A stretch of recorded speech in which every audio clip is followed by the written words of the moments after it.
అదే RTV app వార్తల్ని క్షణాల్లో చదివే అవకాశం ఉంటుంది. ఒక న్యూస్ పేపర్, ఒక టెలివిజన్ ఛానల్ మీ చేతుల్లో ఎప్పుడూ ఉంటాయి. అందరికీ నమస్కారం.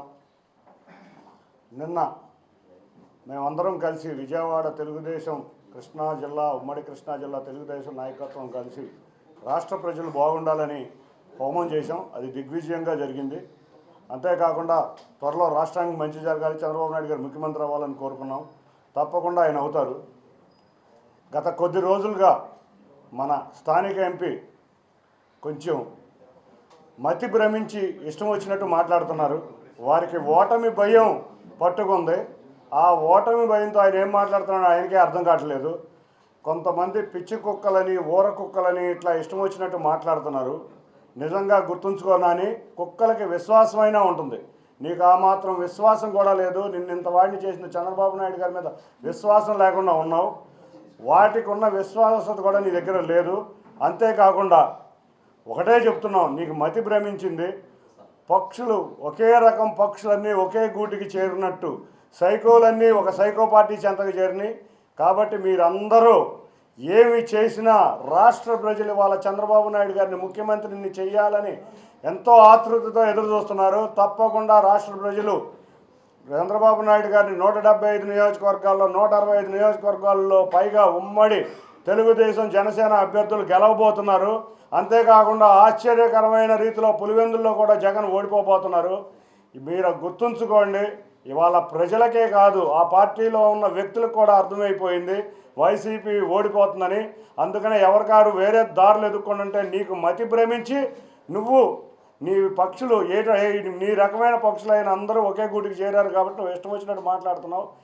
నువ్వు గుర్తుంచుకో, నువ్వు 3 లక్షలతో ఓడిపోతున్నావు. అందరికన్నా నీకే ముందు తెలుసు. నువ్వు అనుకున్నది నీ ద్వారా మళ్ళీ నువ్వు ఎదురుగా ఇది చేయటం నీకు అలవాటు. పోయినసారి పీఆర్పీలో కూడా చేశావు. నువ్వు ప్రజలు మా తెలుగుదేశం పక్షాన ఉన్నారు, ఘన విజయం సాధించబోతున్నారు. 7 నియోజకవర్గాల్లో ఇవాళ ప్రజలు తెలుగుదేశాన్ని జనసేన అభ్యర్థుల్ని ఎన్టీఆర్ జిల్లాలో గెలిపించబోతున్నారు. నీకు ప్రజాకోట్లో తప్పక శాస్తి జరుగుతుంది. ఇక జీవితంలో, ప్రజా జీవితంలో నువ్వు మిగలవని గట్టిగా హెచ్చరిస్తున్నాను. Thank you.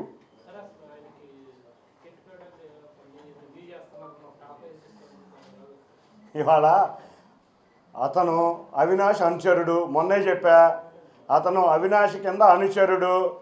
ఇక్కడ తెలుగుదేశం పార్టీలో ఉన్నప్పుడు అతని ఆదరణ ఏ విధంగా ఉండేదో మీకు తెలుసు. మా నాయకులందరూ ఇతని మీద ఇష్టం లేకపోయినా కూడా మా గౌరవ ఎంపీగా గౌరవించారు.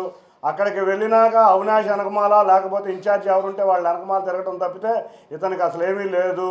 ఇతనికి టికెట్ కూడా ఇస్తారని మాకైతే నమ్మకం లేదు. మొన్న జగన్ యొక్క చర్యలు చూస్తే ఇతని టికెట్ వచ్చే పరిస్థితి కూడా లేదు. అదే చెప్తున్నా, ప్రజా జీవితంలో ఇతను కనపడ్డు, ఇతనికి మతి భ్రమించింది, ఇతనికి పిచ్చెక్కి మాట్లాడుతున్నాడని నేను చెప్తున్నాను.